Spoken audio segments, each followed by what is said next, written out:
everyone, welcome to another King Kansas review right here on YouTube.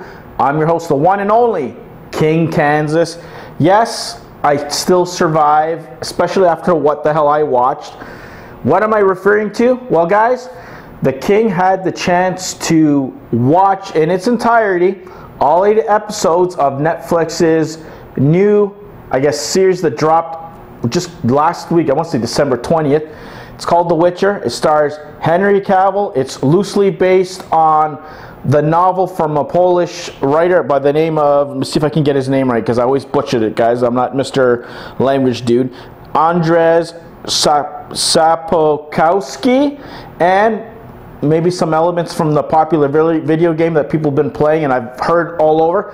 I'm not gonna lie to you guys, I haven't played, so I'm played the game. I'm jumping into this like with no knowledge whatsoever of the video game or the books. Just strictly was interested in watching this because it kind of reminds me, or it has elements of Lord of the Rings, Game of Thrones, and a little bit of dragons tossed in there, magical stuff, spells. It looks pretty cool, and creatures, that's the main thing, you know. So when you got me that, I love the whole medieval kind of vibe feel as well. Knights, kings, queens, battles, whatever, it's in here. But anyways, from what I gather, Henry Cavill is in it. He plays Geralt of Rivia, I can't even pronounce it. He's the Witcher. He's the main character. This is what the show's based on. There's 2 other actresses. So there's a trio of things. You'll see it in my thumbnail. The other actresses, guys, are Freya Allen. She plays Princess Cerelia. She's the young princess that everybody's after in this. Has some sort of powers. We don't know exactly what, but the Witcher somehow connected to her. And destiny. He has to fulfill a destiny that you'll see throughout the series, and it explains itself. And we only get a taste, a little bit of her powers in a couple situations. And then, of course, we run into this other actress. Her name is Anya Chalotra. She plays a sorceress in here that she goes through major transformation from what you see her at the beginning of the series to mid-series and moving forward. She's a powerful chick, a lot of ambitions, a lot of turmoil in her life. You know, I'm telling you, it's crazy. But those are the 3 main actresses. So from what I gather, Henry Cavill plays the Witcher. Geralt is trying to find himself. Something probably happened to him. He's roaming the earth. He's battling monsters. You know, you hire him basically to get rid of monsters. And then he somehow comes across the queen who's in charge, this princess at the time that he's not really paying attention to, that has power. She's being protected by her grandmother. You find that out later. So spoiler alert. So I'm putting a spoiler alert on the screen that you guys are aware. I am ruining this for you. Just lightly. I'm not going to go through every single detail because you know what? You got to leave some for the imagination for you guys to check out for yourself. I'm going to bring out the key important parts for me, and I'm going to try and keep it non-spoilery if I can, but God forbid there could be spoiler details in this whole damn review. But anyways, so apparently he's somehow connected that he has to protect her down the road, and he's kind of like whatever. He's just, you'll see it based on his character, guys, the kind of attitude he has towards. He does whatever he does, and he's like whatever. He doesn't take things too seriously because he doesn't believe in a lot of the nonsense that people are telling him because of his powers. He's kind of like a mutant with special abilities that you really don't know exactly kind of what he is, but that's what people call him, and that's what he refers himself as. Not a Witcher, but with someone with mutant abilities or something. That's the way I'm going to say it. And the sorceress, yeah. So basically, they have their own little storylines, and they kind of intertwine with each other. I'll tell you guys right now, the opening scene of the series, if you don't buy Henry Cavill as the Witcher, you won't. It won't work for you. I'm not going to ruin the opening scene because you guys can check that out for yourself, but I was hooked. Once I seen the opening scene and it didn't look cheesy, the special effects were amazing, and I bought into Henry Cavill, bonus. And then you got the introduction of the characters here and there, and the story and the plot starts to develop. So like always, guys, in my reviews, you know, I like to do kind of like what I liked or what I disliked, and then overall, my overall thoughts, right? So I'm going to start with some of the things I didn't like, because I'll tell you right now, I was really surprised to tell you guys this, that there wasn't a lot that I disliked from it.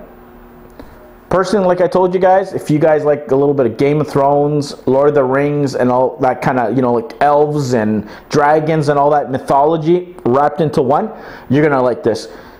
I can't tell you guys if you're a video game fan of the video game itself, if you're going to like this. I don't know. But specifically talking from a person who has no clue about The Witcher and what I saw, it's worth watching, okay? But anyways, some of the stuff that I didn't like about The Witcher, guys. It's 8 episodes, so don't cry. That's my little gripes. It was 8 episodes, an hour each. Would I have preferred maybe 10 episodes, 40 minutes? Probably. Some parts of, you know, certain episodes, it kind of seemed to drag on a little bit. That it wasn't necessary. They could have just skipped that and just kind of go to the meaty part of this, the episode, or what you're trying to get across to progress the storylines of the characters. Bonus.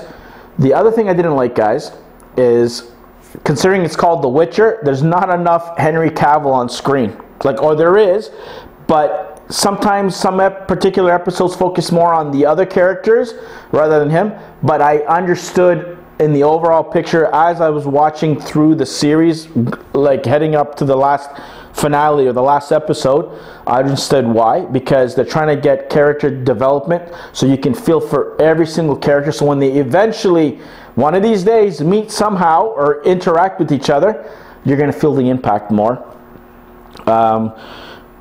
That's pretty much it. The creatures, yeah, some of them look kind of cheesy and lame. You've seen them in other movies or TV shows before, but that's to be expected, guys. You can't really do too many things differently, but I liked it. Like I said, not too many gripes. Could have been a little bit longer, shorter episodes, but longer in depth. A little more Henry Cavill in it at some times, but whoever they developed is great. There was one particular part which kind of confused the king at first. You're following along. You're about 3 or 4 episodes in, and by the 4th episode, it kind of like pulls the rug under your feet. Like, you're kind of like, why are we back here again revisiting this? And then you're getting a different perspective from another person's eyes, viewing a particular scene or two, which I'm not going to get into detail, but you'll know exactly what I mean. Well, you know what the hell. The whole scene of there was a big battle between some people who were trying to take over and the queen, who's protecting this kid, her grandchild, with special powers, and they basically lost. They're inside a castle, and she's trying to figure out, okay, there's no way out. How are we going to do this? You got to get the princess out, do something while the place burns. Because, you know, whoever's taking over, you can see they're killing, ravaging, pillaging. I'm telling you, some of the details are crazy. And I'll tell you one more thing too. Do not, if you guys have little ones, if they're not mature enough, or like at least I would say 14 and older to watch this, don't. There is nudity, just how like there was in Game of Thrones. Same thing. So I'm warning you. But the nudity they had made sense to the whole overall series, and that was, oh, let's put a couple of naked women or guys or whatever into it just because to get ratings. No, there was a reason for it. Kind of magnified certain scenes, especially when Henry Cavill's character first meets the sorceress. What's her name? Yennefer. That's her name. It's crazy. And even when she has to transform herself from what she used to look like to now, you know, and you kind of, like I said, you understand why and the sacrifices she made, and it all ties in very well, guys. Trust me on that. Everybody has their own little story arc, but it kind of fits well. It kind of like each other's story goes into each other's story briefly, and then it ties up nicely as you progress through the series. So yeah, there's not too many dislikes, guys, but that's one of my likes. The actors did all a good job. Henry Cavill did a good job. You believed everybody in their role. The young princess was good. You know, she came across as a 13, 14-year-old confused little girl that didn't know what's going on. Her powers kind of like appear here and there as she's frustrated and whatever.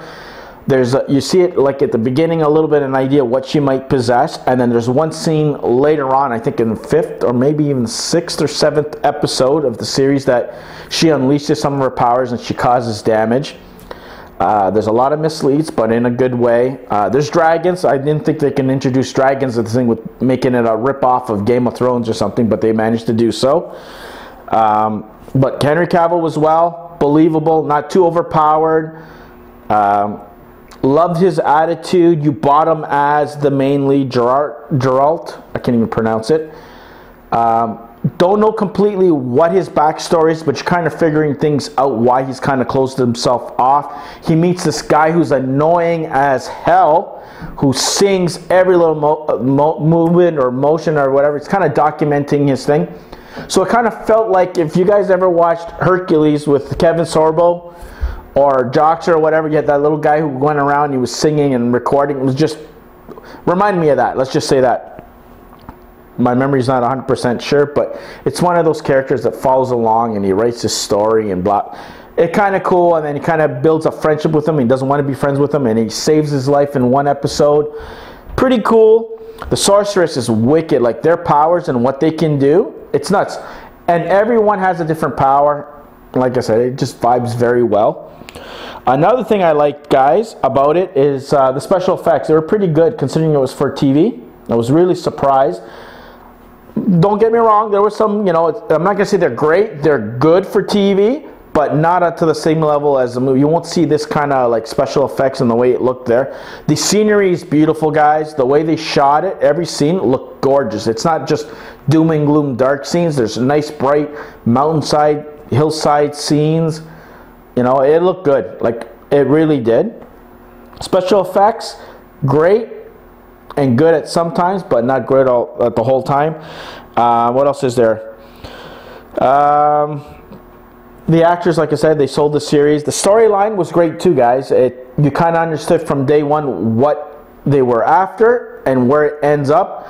It's only shitty that it ends up on a cliffhanger. He actually does do what he's supposed to do. You know, he meets up with one of the characters near the end, the princess. He does find her. And like I said, it makes you really think. And you know what? This series would probably benefit more if it was weekly like The Mandalorian, in my personal opinion, than the way they do it. Because that's the thing with Netflix. Good for now. They'll talk about it for maybe 2-3 days, and then it's forgotten. With The Mandalorian, at least every single week, it's episodic. It feels like it's episodic, and you kind of follow it, no problem. And the momentum and you giving a rat's ass, basically, will be there more than just a little binge watching and it's done. Hopefully Netflix will kind of learn from that. I know they are filming season 2. Based on what I saw, it's deserving. I want to see a season 2. I just hope they decide to do that, or release, you know, a couple episodes here and then a couple episodes there, so you stretch out the viewing experience, right? So my overall thoughts: will I recommend The Witcher for all you guys at home to check out from your couch? Hell yeah, check it out. If you love Henry Cavill, if you love experience, you like the whole medieval Lord of the Rings vibe, Game of Thrones with a little bit of elves, dragons, and that kind of lore, you will definitely like this. I give this a nod or a thumbs up in my books. It's 8 episodes, about 7 hours of actual viewing. I watched it all in a day and a little bit because I took a break, and of course Christmas and all that, right? But I highly recommend it. Won't be disappointed. Good for the guys who are fans of it, I believe, and people who are not, just like me. Someone who just stumbled across, heard good things about it, and yeah, it's worth your time. So I highly recommend it, so I give it a hell yeah. So check it out, Henry Cavill. Can't wait to do that. So like always, guys, like, share, and subscribe. Check out my other movie reviews, my TV reviews, my On Your Couch reviews, whatever under the sun on our YouTube channels. And if you guys want me to review a movie that you guys have checked out or you think I should check out, let me know in the comment sections and I'll be more than glad to jump on and check. There's just so much to watch all the time. And check out my other videos, guys. I'll be doing Star Wars Episode 9. Yes, I finally had a chance to watch that. I know I'm a little bit late to the party, but there's so many to choose. So moving forward, January and on, follow the king, whatever you can get your hands on. These videos, they'll be posted across YouTube land, Civil Canadians, you name it, the works. It'll be everywhere. And like I always say, keep on checking movies, stay off the king's throne, check out the damn Witcher and the rest of my videos, and I'll see you guys soon. Be good.